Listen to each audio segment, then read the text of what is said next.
ಹೇಳಿ ಸರ್. ಕರ್ನಾಟಕ ನಾಡಿನ ಸಮಸ್ತ ಜನತೆಗೆ ಕರ್ನಾಟಕ ವೀರಶೈವ ಲಿಂಗಾಯತ ಅಭಿವೃದ್ಧಿ ನಿಗಮದ ಅಧ್ಯಕ್ಷನಾಗಿ ನಾನು ಇವತ್ತು ನಾಡಿನ ಅತ್ಯಂತ ಶ್ರೇಷ್ಠ ಹಬ್ಬಗಳಾದ ಒಂದು ಹಬ್ಬ ನಮ್ಮ ಯುಗಾದಿ. ಯುಗಾದಿ ಅಂದರೆ ನಮಗೆಲ್ಲರಿಗೂ ಒಂದು ಹರ್ಷ. ಯುಗಾದಿ ಕಳೆದರೆ ಯುಗಾದಿ ಮರಳಿ ಬರುತ್ತದೆ ಅನ್ನೋ ಹಾಗೆ ಪ್ರತಿ ವರ್ಷ ಈ ಒಂದು ಯುಗಾದಿ ಹಬ್ಬವನ್ನು ನಾವು ಅತ್ಯಂತ ಶ್ರೇಷ್ಠ ಹಬ್ಬವಾಗಿ ಮತ್ತು ಈ ಹಬ್ಬವನ್ನು ರಾಷ್ಟ್ರೀಯ ನಾಡಿನ ಶ್ರೇಷ್ಠ ಹಬ್ಬ ಜೊತೆಗೆ ಹೊಸ ವರ್ಷ ಅನ್ನೋ ಭಾವನೆಯಂತ್ರ ನಾವು ಈ ಹಬ್ಬವನ್ನು ಆಚರಣೆ ಮಾಡ್ತೀವಿ.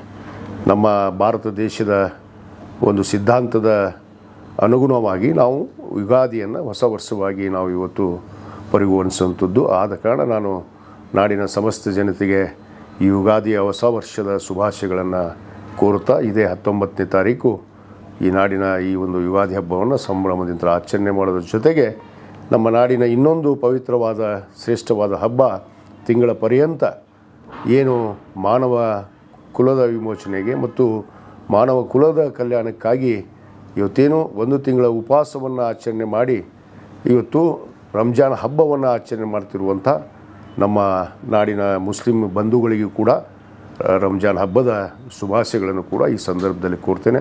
ಇವತ್ತು ಒಟ್ಟಿಗೆ ಆಗಿ ಬಂದಿರುವಂಥ ಈ ಹಬ್ಬಗಳು ಈ ನಾಡಿನ ಒಂದು ಏನು ಸಿದ್ಧಾಂತ ಕೂಡ ಅದೇ ಜಾತ್ಯತೀತ ತಳಹಾದಿ.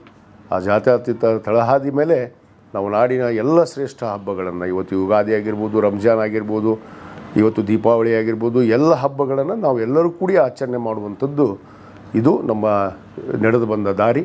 ಆದ ಕಾರಣ ನಾವೆಲ್ಲರೂ ಸಂತೋಷದಿಂದ ಈ ಯುಗಾದಿಯನ್ನು ಮತ್ತು ರಂಜಾನ್ ಹಬ್ಬವನ್ನು ಆಚರಣೆ ಮಾಡೋದ್ರ ಮುಖಾಂತರ ಎಲ್ಲ ನಾಡಿನ ಸಮಸ್ತ ಮನುಕುಲಕ್ಕೆ ಇವತ್ತು ಮಾನವೀಯತೆಗೆ ಎತ್ತಿ ಹಿಡಿಯುವಂಥ ಕೆಲಸ ಮಾಡೋದ್ರ ಜೊತೆಗೆ ನಾಡಿನ ಘನತೆ ಗೌರವವನ್ನು ಹೆಚ್ಚುವಂಥ ಕೆಲಸ ಮಾಡೋಣ.